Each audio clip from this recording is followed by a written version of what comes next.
And now we're going to be taking some of that length off and transforming into what you see here. I'll give you a little bit of a closer look there.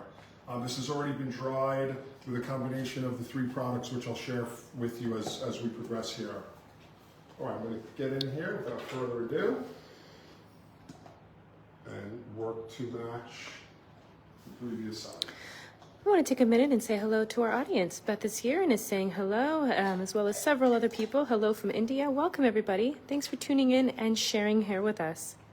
So you can see how that hair stays nice and moist to work with. For me, when I work with razor cutting and a lot of even the scissor techniques I work with, I don't want to scrape the hair.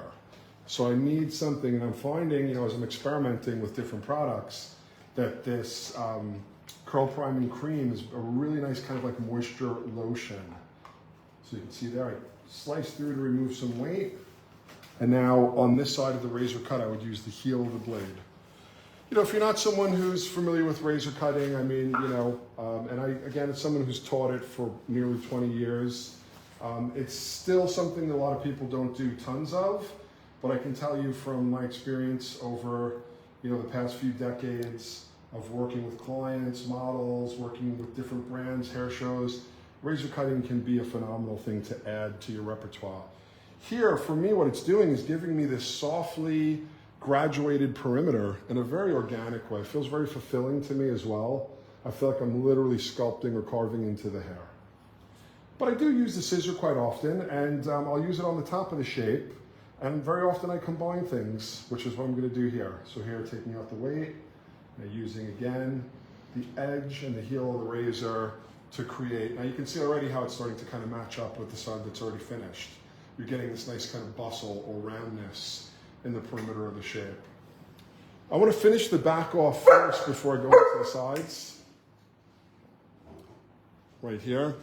Because I want to, if you pay close attention, you'll notice in my underneath layers, underneath sections, I was a bit more gentle in terms of how much weight I was removing and how deep my stroke was going into the hair. And then as I work up closer to the top, I push in a little bit deeper. So I want to start that again here now. I'm going to start with what we call closed or shorter strokes to create the perimeter in this first section here. And I'm not going to do any of the slicing that you saw me doing on the first section here, because I want to build this up. I don't want to take too much weight away too quickly. So picking up from the back and following through. Those of you that watch us often know that we have a wonderful dog named Rex who likes attention. So he's behind us and sharing his love. He wants to say hello to everyone. Here's our second section. Now I can start to use the slicing to remove some of that weight. I'm just going to step right over here. And we're going to do a little bit of slicing now. You can choose where you want to go with it. I look visually through the darkness of the hair. I don't go too close to the root in any way ever when I do this. It's usually through the middles into the ends. Sometimes just the ends. Really depends on, the finished look here. And again, look through. You can see the guidelines. Softer guidelines like this are harder to follow. You really have to be paying attention and dialed in, and know exactly where you want it to be. Again, simple, beautiful. We always have to cut outlines and perimeters in our work. And if you're someone maybe who hasn't done a lot of razoring, this is always a great place to start off with it. To be honest with you, it can really kind of give you something different to do, to feel what the tool does. Again, you can see how beautiful that curl priming cream is working. Over directing forward as I know I'm going to create a little bit of face framing as the shape goes on. So made quick, simple work of it. You can see the bottom of the shape. You can see how it was done on the first side.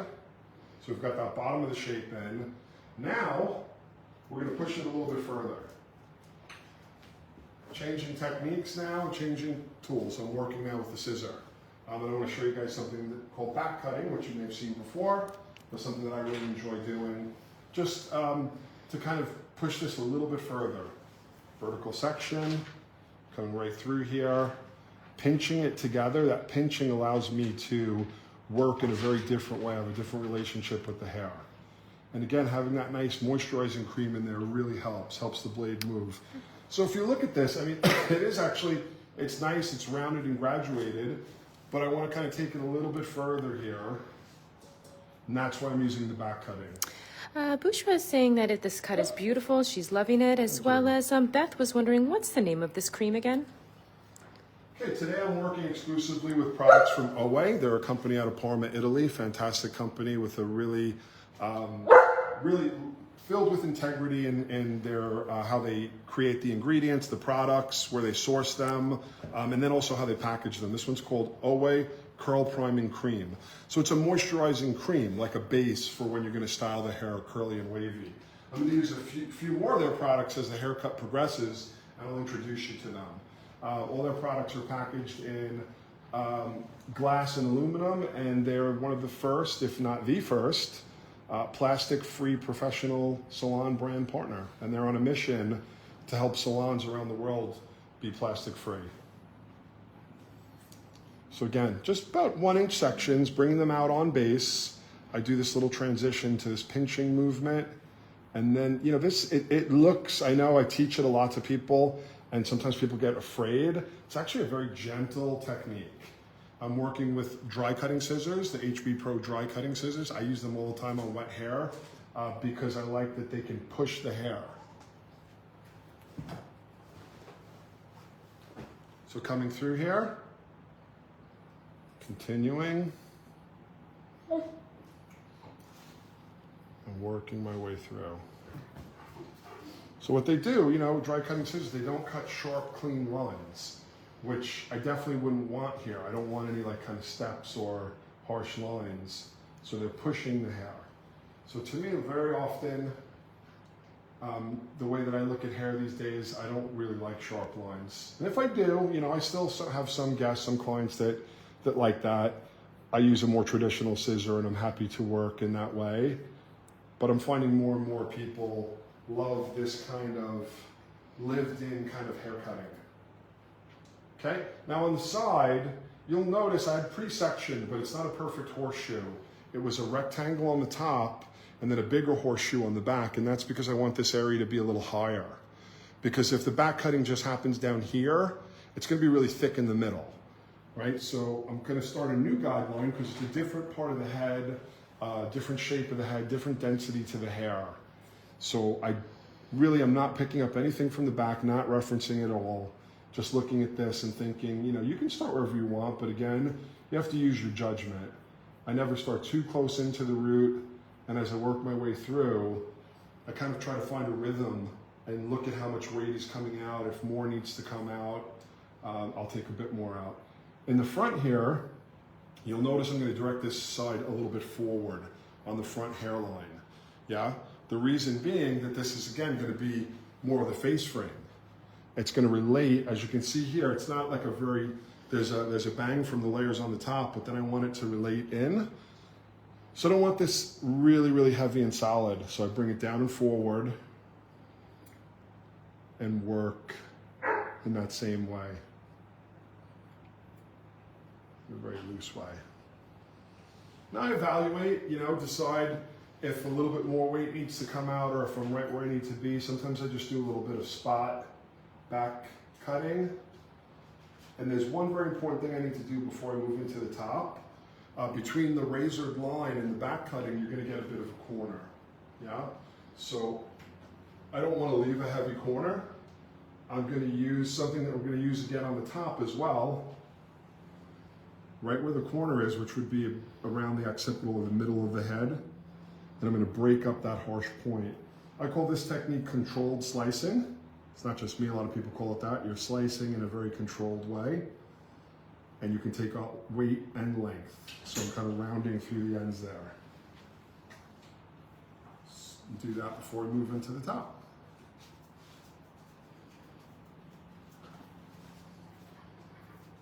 Again, so you can see the combination of the razor cutting and the scissor cutting. Okay, now on the top, this is very simple. First, I'm going to get a shape in. What I did on this side was I had a bang cut in from the previous haircut, which was the perfect length. And then I worked off that bang, working longer towards the crown. And then by using controlled slicing, I got all of that to really kind of melt into the hair underneath it and have that little bit of extra lightness and layering. So let me show you how I'm going to do that now.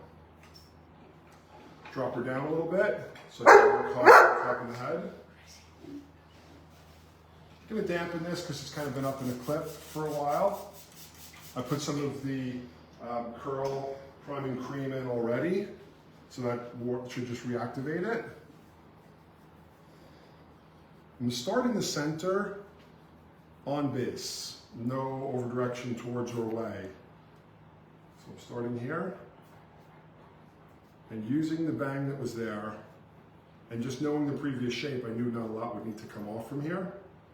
Now I'm going to work down in vertical parallel sections. I'm going to turn it this way so that you can see what I'm going to do now. I'm going to, if you called the first section number 1, I'm going to bring the rest of the sections to number 0. I'm going past number 1 so that I can build more length quickly towards the outline, but still have a fairly dramatic short layer in the middle of the haircut to really kind of give it a lot of lightness. So I'm going past number 1.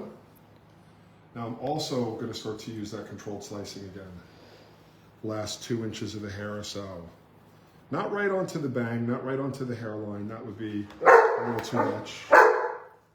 There's Rex. So if you're watching, say hello to Rex. He wants to be part of everything that we do in our life. We love him.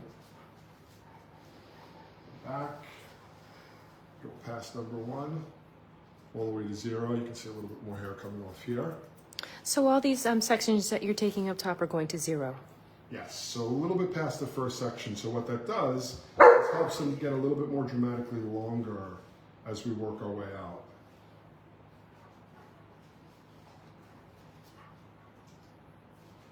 We should run out of hair fairly quickly because of the back cutting. There may be a few little bits here, and it kind of marries the two together. So, you know, things aren't totally technically blended in this type of cutting, but they do have to relate. That's a good boy, Rex.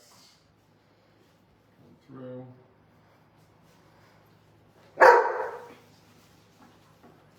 And you can see that'll also start to really kind of create the face frame and the push away from the center that we had on this side. Okay, now all that's left to do is continue that layering through the back. You can make some decisions here. You can start a new guideline. You can use the same guideline. Remember, things don't all have to connect. I slightly changed the angle in the crown here. I used, just visually looked at it, how it was dropping. And I also didn't over-direct. I followed the head shape through.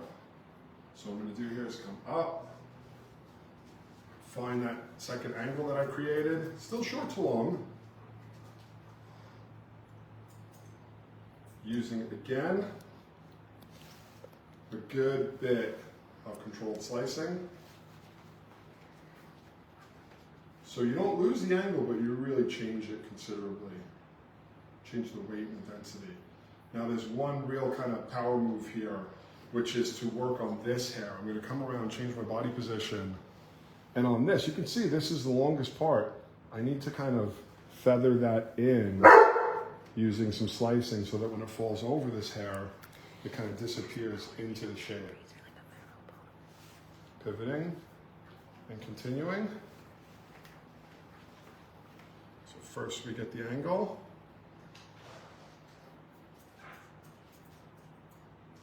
And we use some controlled slicing. Go right in the V of the scissor. You know, you need the right, not every scissor does this well. Some do, some don't, you know, so you have to kind of test it out. And then again, in the V of the scissor here. What do you find that cutting on the back end of this section will do? Makes it disappear into the hair underneath it. If you think about it, if you just cut on the top, that piece is a solid one-length piece. Hair is like Velcro. So the underneath has texture and little pieces, and now the back of that has texture and little, you know, so right now this is a solid, 100% solid. I can texturize, use controlled slicing, do all of that on the top, but if I don't do anything behind the hair, it's still going to be kind of not wanting to relate and work with the hair there. So right now, like it looks separated from the rest of the hair. So by reversing and doing even just a little bit here makes all the difference. Anytime you're working with disconnection, something like that helps. It makes the hair like Velcro, makes it all relate together.